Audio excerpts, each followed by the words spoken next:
الحمد لله نحمده ونستعينه ونستغفره ونعوذ بالله من شرور أنفسنا ومن سيئات أعمالنا من يهده الله فلا مضل له ومن يضلله فلا هادي له ونشهد أن لا إله إلا الله وحده لا شريك له ونشهد أن محمدا عبده ورسوله চুরি করা গর্হিত কাজ, জিনা করা গর্হিত কাজ, অন্যের উপরে জুলুম করা গর্হিত কাজ, অন্যের উপরে দোষ চাপানো গর্হিত কাজ, অপবাদ দেওয়া গর্হিত কাজ। এগুলো একবার স্পষ্ট জিনিস।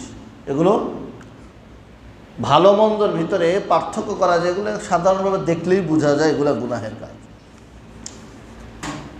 তো বনি আদম যখন গুনাহ করে, তো গুনার পরে আল্লাহ তাআলা গুনাহ মাফের কয়েকটা পদ্ধতিও রেখেছেন। এর মাধ্যমে আল্লাহ তাআলা বান্দার গুনাহ মাফ করে। এক নাম্বার পদ্ধতি হলো আল্লাহ তাআলা বনি আদমের গুনাহ মাফ করার জন্য বনি আদমকে তাওবা করার সুযোগ দেয়, তাওবা করার সুযোগ দেয়। তো বনি আদম যখন তাওবা করে, আল্লাহ তাআলা তার পূর্বের গুনাহকে মাফ করে দেয়। আল্লাহ তাআলা পবিত্র কোরআন মাজিদের মধ্যে ইরশাদ করেন, ইয়া আইয়ুহাল্লাযীনা আমানু তুবু ইলাল্লাহি তাওবাতান নাসুহা।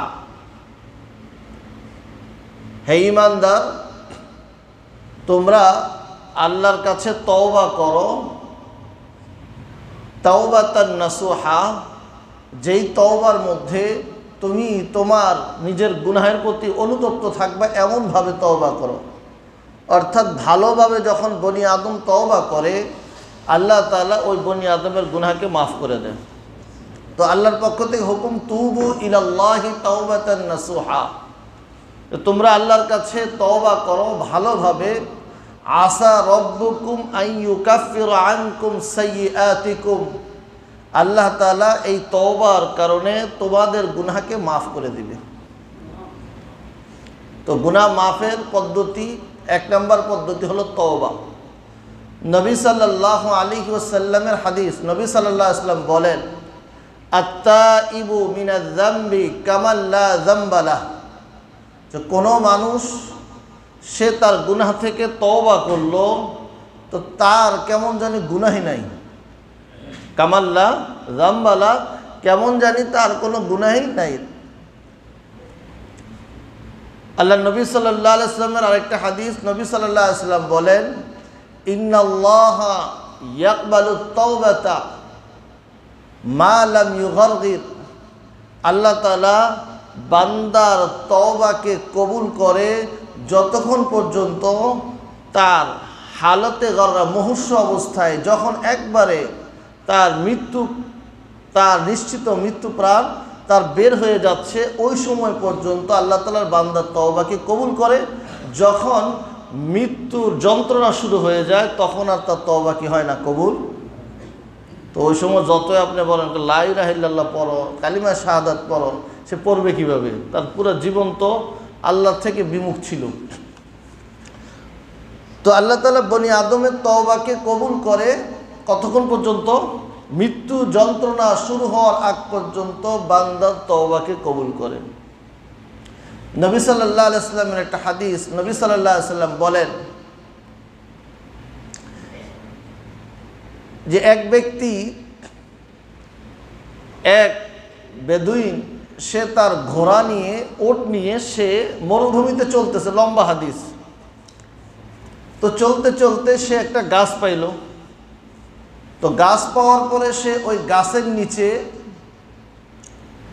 কারণ লম্বা সময় তো চলা যায় না, এক সময় যে তাকে বিশ্রাম করতে হয়, তো গাছ পাওয়ার পরে ওই গাছের নিচে সে বিশ্রাম করলো।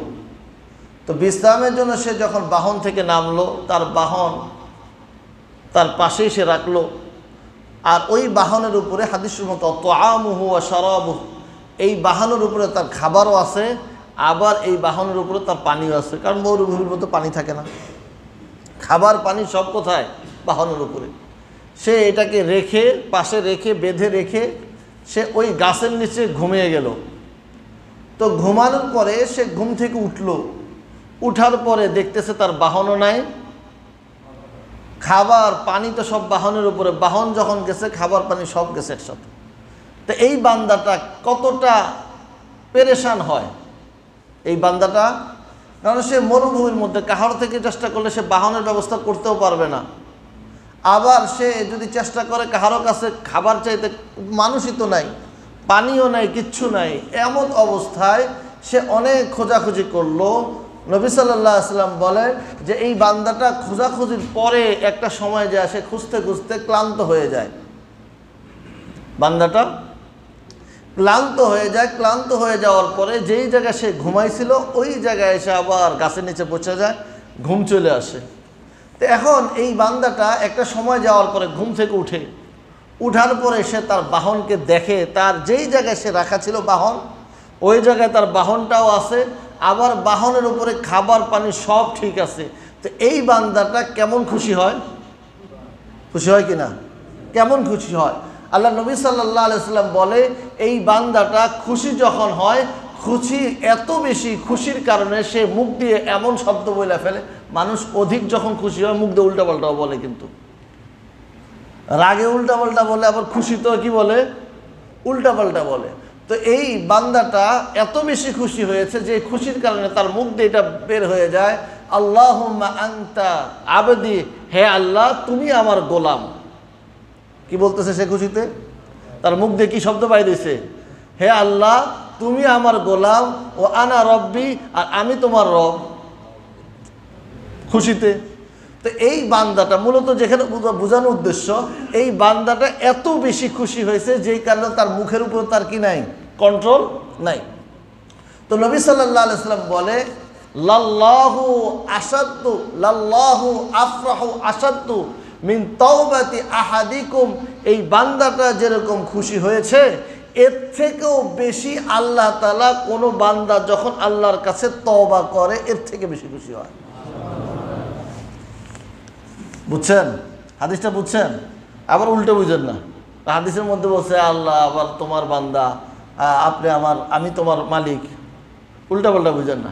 তো এটা বোঝার উদ্দেশ্য হাদিসের মধ্যে বান্দাটা খুশির কারণে তার মুখের উপরে কি নাই? কন্ট্রোল নাই, এত খুশি হয়েছে। তো আল্লাহ তাআলা বান্দার উপরে কেমন খুশি হয়? লাল্লাহু আফরাহু আসাদ্দান, লাল্লাহু আফরাহু আসাদ্দু ফারহান বিতাওবাতি আহাদিকুম, আল্লাহ তাআলা তোমাদের মধ্য থেকে কেউ যদি তওবা করে আল্লাহ তাআলা ওই বান্দা থেকেও বেশি খুশি হয়। তো গুনাহ যখন বান্দা, কোনো মুসলমান বান্দা মুমিন বান্দার পক্ষ থেকে গুনাহ হয়ে যাবে, তো সে কি করবে? গুনাহে তওবা করবে। নবী সাল্লাল্লাহু আলাইহি ওয়াসাল্লামের আরেকটা হাদিস, নবী সাল্লাল্লাহু আলাইহি ওয়াসাল্লাম বলেন ইন্নাল্লাহা ইয়াবসুতু ইয়াদাহু বিল্লাইলি লিয়াতুবা মুসিআন নাহার, আল্লাহ তাআলা রাত্রিবেলা হাত প্রসারিত করে দেয়, রহমতের হাত প্রসারিত করে দেয় ওই সমস্ত বান্দাদের জন্য যে সমস্ত বান্দারা দিনের বেলা গুনাহ করেছে, যাতে করে এই সমস্ত বান্দাগুলো আল্লাহর কাছে তওবা করে। আবার ইন্নাল্লাহা ইয়াবসুতু ইয়াদাহু বিন-নাহার লিয়াতুবা মুসিউল লাইলি, আবার আল্লাহ তাআলা দিনের বেলা রহমতের হাত প্রসারিত করে দেয় ওই সমস্ত বান্দাদের জন্য যে সমস্ত বান্দারা দিনের বেলা গুনাহ করে, রাতের বেলা গুনাহ করে, ওই সমস্ত গুনাহ থেকে তওবা করার জন্য। কিন্তু এটা কখন পর্যন্ত সুযোগ?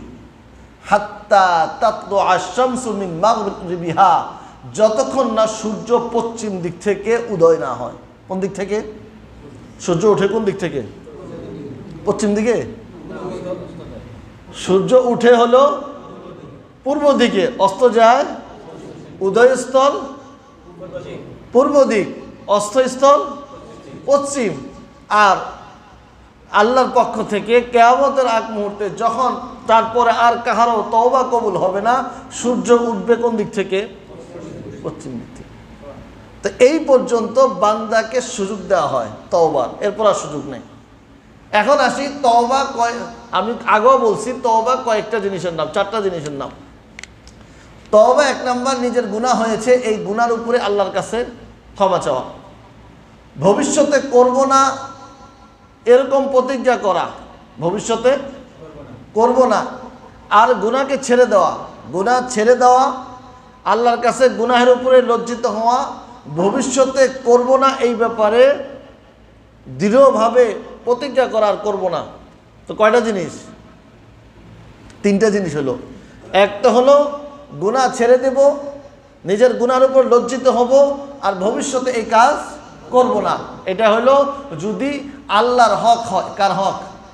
গুনাহটা এমন হয় যে গুনাহের সম্পর্ক আল্লাহর সাথে, আর যদি এই গুনাহের সম্পর্ক বান্দার সাথে হয়, কোনো বান্দার উপরে আমি জুলুম করেছি, কোনো বান্দার অর্থ সম্পদ আমি চুরি করেছি, কোনো বান্দার জায়গা জমিন আমি দখল করেছি, কোনো বান্দাকে আমি কষ্ট দিয়েছি, কোনো বান্দার উপরে আমি অপবাদ দিয়েছি, এই সমস্ত কারণে যদি হয়ে থাকে, তখন ওই বান্দার কাছে যতক্ষণ না আমি মাপ চাইব, এটা তওবাও হবে না,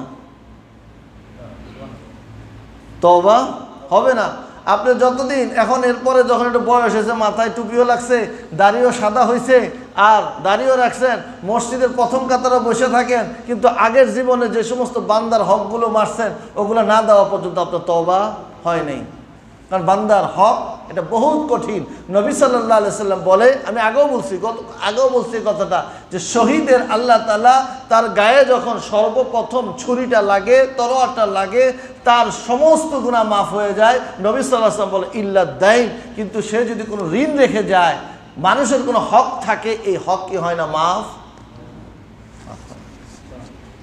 তো গুনাহ মাফের প্রথম পদ্ধতি কি বলেন? গুনাহ মাফের জন্য প্রথম তওবা, তওবার মাধ্যমে আল্লাহ তাআলা বান্দার গুনাহ মাফ করে। আবার ইস্তিগফার যখন বান্দা বেশি বেশি পড়ে, আস্তাগফিরুল্লাহ, তখন আল্লাহ তাআলা বান্দার গুনাহকে মাফ করে দেয়। কার গুনাহ? বান্দা যখন গুনাহ করে, এই গুনাহকে আল্লাহ তাআলা কি করে দেয়? মাফ করে দেয় ইস্তিগফারের মাধ্যমে। আস্তাগফিরুল্লাহাল্লাযী লা ইলাহা ইল্লা হুয়াল হাইয়ুল কাইয়্যুম ওয়া আতুবু ইলাইহি।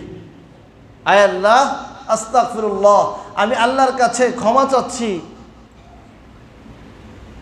তো আল্লাহ কেমন সত্তা? লা ইলাহা ইল্লাহু, যিনি ছাড়া কোনো মাবুদ নাই, আল হাই, যিনি চিরঞ্জীব, আল কাইয়্যুম, দৃঢ় মজবুত, ওয়া আতুবু ইলাইহি, আমি তার কাছেই ফিরে যাব।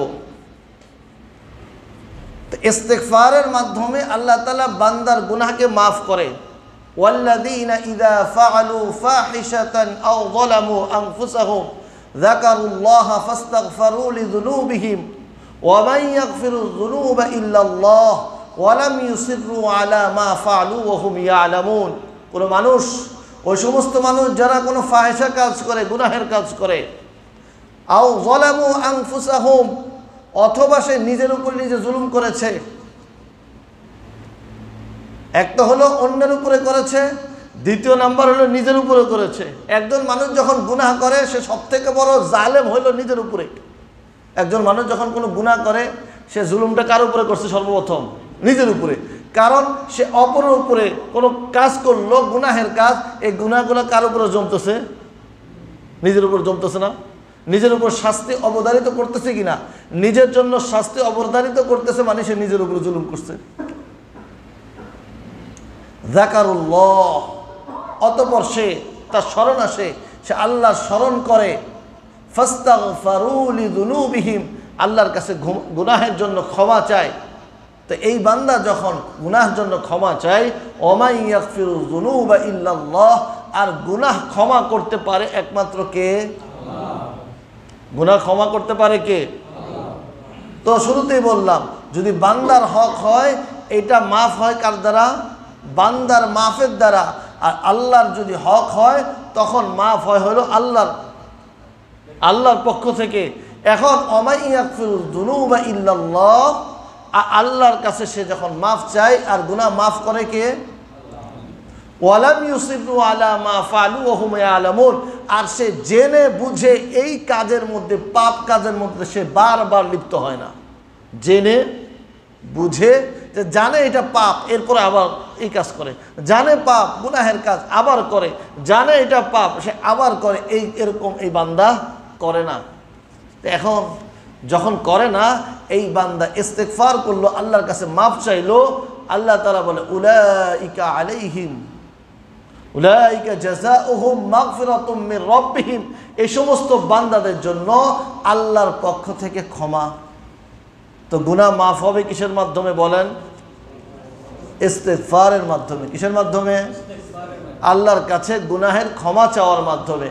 নবী সাল্লাল্লাহু আলাইহি ওয়াসাল্লাম একটা হাদিস, নবী সাল্লাল্লাহু আলাইহি ওয়াসাল্লাম বলেন মা মিন আবদিন আযনাবা যামবান, কোন বান্দা গুনাহ করে, গুনাহের পরে ফাতাবা আলাইহি, আল্লাহর কাছে গুনাহ মাফ চায়, আল্লাহর দিকে সে ফিরে আসে, তো আল্লাহ তাআলা এই বান্দা সম্পর্কে বলে যে আমার বান্দা সে গুনাহ করেছে, আলিমা আন্না লাহু রব্বান, সে এই কথা জানে, বিশ্বাস করে তার রব আছে, সে বিশ্বাস করে যে তার রব আছে, যে রব ইয়াগফিরুয যামবা ওয়া ইয়াখুযু বিয-যামব, যে রব গুনাহ মাফও করে আবার গুনার কারণে ধরে।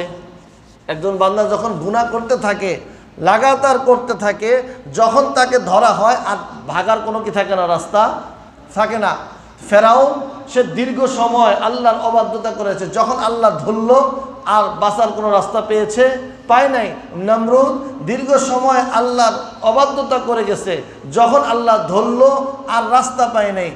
তারপরে আসহাবে ফিলের উপরে হামলাকারী আবরাহা বাদশাহ, সে যখন সীমালঙ্ঘন করতে করতে বাইতুল্লাহকে ধ্বংসের জন্য আসলো, যখন আল্লাহর পক্ষ থেকে ধরা হইল আর বাঁচার ধরছে কেন? ইয়াখুযু বিয-যামব, আল্লাহ তাআলা গুনাহের কারণে ধরেও। আল্লাহ তাআলা কি করে? গুনাহের কারণে, গুনাহ যেরকম মাফ করে, গুনাহের কারণে ধরেও। তো ওই বান্দার অবস্থা হলো, ওই বান্দা বলে যে আমার এমন একজন রব আছে, যে রব গুনাহকে মাফও করে আবার গুনাহের কারণে ধরেও। এই বান্দা আবার ঘুরা একটা পাপ করে, গুনাহ করে, সুম্মা আদা, অতঃপর সে আবার একটা গুনাহ করে, আবার সে মনে মনে এই কথা বলে যে আল্লাহর কাছে মাফ চায়, বলে যে আমার এমন একজন রব আছে যে গুনাহের মাফও করে আবার গুনাহের কারণে ধরেও। অর্থাৎ তার অন্তরের মধ্যে নূরে ঈমান আছে। কি আছে? এটাকে বলা হয় ঈমানি নূর। যে ঈমানি নূরের কারণে তার ভিতরে একটা আল্লাহর ভয়ের একটা অবস্থা থাকে। এই বান্দাটা আবার সে ঘুরে আবার তৃতীয়বার এই কাজ করে, যে গুনাহের পরে সে অন্তরের মধ্যে আনে যে সে আল্লাহর কাছে মাফ চায়, তখন তার অন্তরের মধ্যে এই কথা আসে যে সে বলে মনে মনে যে আমার একজন রব আছে, যে রব গুনাহের কারণে ধরে আবার মাফও করে। তো আল্লাহ তাআলা এই বান্দাকে বলে যে গফারতু লাক, আমি তোমাকে মাফ করে দিলাম। তো গুনাহ করলো, গুনার পরে কি করতে হয়? মাফ চাইতে হয়। এটাকে ইস্তেগফার বলা হয়। কি বলা হয়? ইস্তেগফার। আল্লাহর কাছে মাফ চাইতে হয়, আস্তাগফিরুল্লাহ। নবী সাল্লাল্লাহু আলাইহি ওয়াসাল্লাম, আল্লাহ নবী সাল্লাল্লাহু আলাইহি ওয়াসাল্লাম দিনে 100 বারেরও অধিক, এক হাদিসের মধ্যে আছে 70-এর অধিক আল্লাহর কাছে মাফ চাইতেন, ইস্তেগফার করতেন। আরেক রাওয়ায়াতের মধ্যে আছে 100-এর অধিক আল্লাহ নবী সাল্লাল্লাহু আলাইহি ওয়াসাল্লাম আল্লাহর কাছে মাফ চাইতেন, আস্তাগফিরুল্লাহ আস্তাগফিরুল্লাহ। তৃতীয় নাম্বার, গুনাহ বান্দার গুনাহ মাফ করে আল্লাহ তাআলা যদি আল্লাহর কাছে ক্ষমার আশা রাখে। সে কি আশা রাখে? আল্লাহ তাআলা তার গুনাহকে মাফ করে দিবে এবং আল্লাহ তাআলা তাকে ক্ষমা করে দিবে, এই আশা সে রাখে।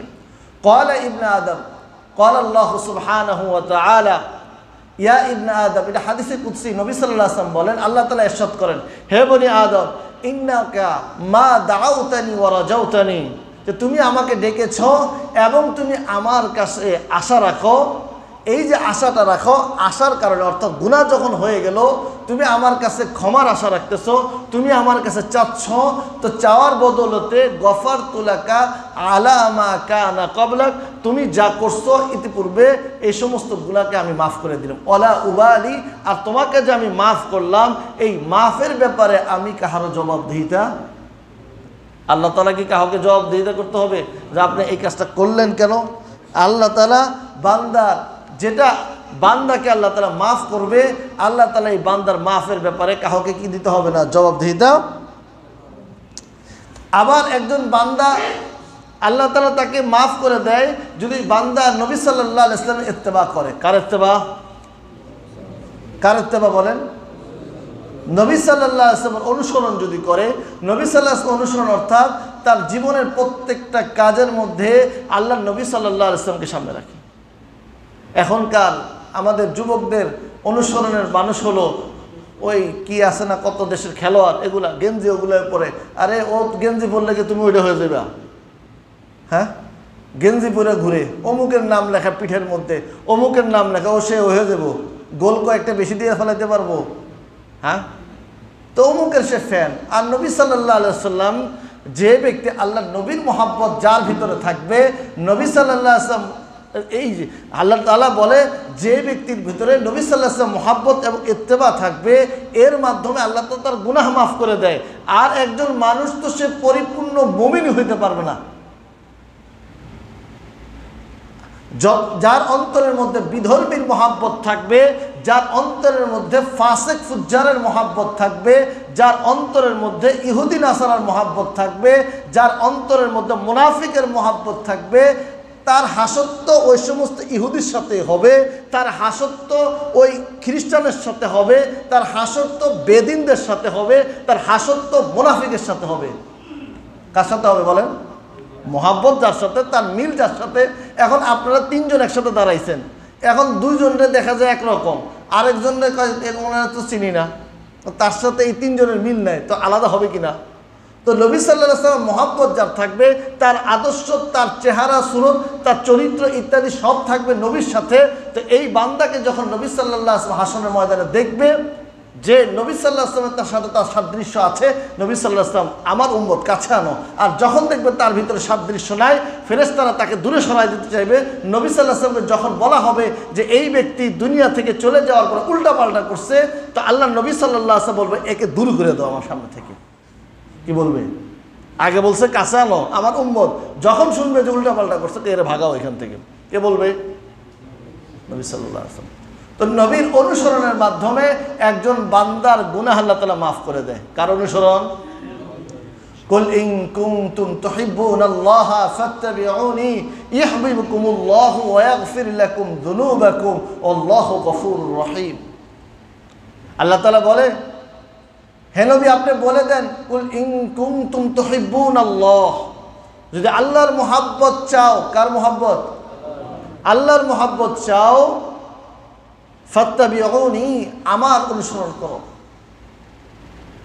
আল্লাহর মহব্বত পাইতে হলে কার অনুসরণ লাগবে? আল্লাহকে পাইতে হলে নবীর মহব্বত পাইতে হবে, নবীর অনুসরণ লাগবে। তো বদলায় আল্লাহ তাআলা কি দিবে? ইউহিব্বুকুমুল্লাহ, আল্লাহ তাআলা ওই বান্দাকে মহব্বত করবে, কারণ সে বান্দা আল্লাহর হাবিবকে মহব্বত করেছে। তাকে কে মহব্বত করবে? স্বয়ং আল্লাহ তাআলা মহব্বত করবে। ওয়া ইয়াগফির লাকুম যুনুবাকুম, এই মহব্বতের ফসল হিসাবে আল্লাহ তাআলা তার গুনাহকেও মাফ করে দিবেন। কার গুনাহকে মাফ করবে বলেন? যে বান্দা আল্লাহর রসুলের মহব্বত তার অন্তরের মধ্যে থাকবে, আল্লাহর রসুলের অনুসরণ তার মধ্যে থাকবে, আল্লাহ তাআলা ওই বান্দাকে মাফ করে দিবে। তো কাকে অনুসরণ করতে হবে আমাদের? কাকে অনুসরণ বলেন? আল্লাহ নবী সাল্লাল্লাহু আলাইহি ওয়াসাল্লাম। জীবনের প্রত্যেকটা পদক্ষেপে আল্লাহ নবী সাল্লাল্লাহু আলাইহি ওয়াসাল্লাম অনুসরণ করতে হবে। একজন বান্দা যখন আজান দেয়, আল্লাহ তাআলা তাকে মাফ করে দেয়। যে আজান দেয়, আল্লাহ তাআলা তাকে মাফ করে দেয়। নবী সাল্লাল্লাহু আলাইহি ওয়াসাল্লাম হাদিস, ইন্নাল্লাহা ওয়া মালাইকাতাহু ইউসাল্লুনা আলা সাফফিল মুকাদ্দাম, আল্লাহ এবং ফেরেশতারা রহমতের দোয়া করতে থাকে। আল্লাহ এবং ফেরেশতারা রহমত নাজিল করতে থাকে ওই সমস্ত বান্দাদের উপরে যারা প্রথম কাতারে নামাজ পড়ে। যারা কোন কাতারে নামাজ পড়ে? প্রথম কাতার। এখন তো ডাকতে ভাই সামনে আসেন, সামনে আসেন। আরে ভাই খালি সামনে ঢুকে যান না, সমস্যাটা কি? দোয়াটা পাবেন প্রথম কাতারে নামাজ পড়লে, রহমত পাবেন কোন কাতারে নামাজ পড়লে? প্রথম কাতারে নামাজ পড়লে। ইন্নাল্লাহা ওয়া মালাইকাতাহু ইউসাল্লুনা আলা সাফফিল মুকাদ্দাম, আল্লাহ এবং ফেরেশতা ওই সমস্ত বান্দাদের উপরে রহমত বর্ষণ করতে থাকে, রহমতের দোয়া করতে থাকে যারা প্রথম কাতারে নামাজ পড়ে। ওয়াল মুআযযিনু ওয়াল মুআজ্জিনু ইউগফারু লাহু বিমাদ্দি সাউতিহি, মুয়াজ্জিনকে মাফ করে দেওয়া হয় তার আওয়াজ, আজানের আওয়াজ যেই পর্যন্ত পৌঁছতে থাকে। মুয়াজ্জিনকে মাফ করে দেওয়া হয় কতটুকু পর্যন্ত?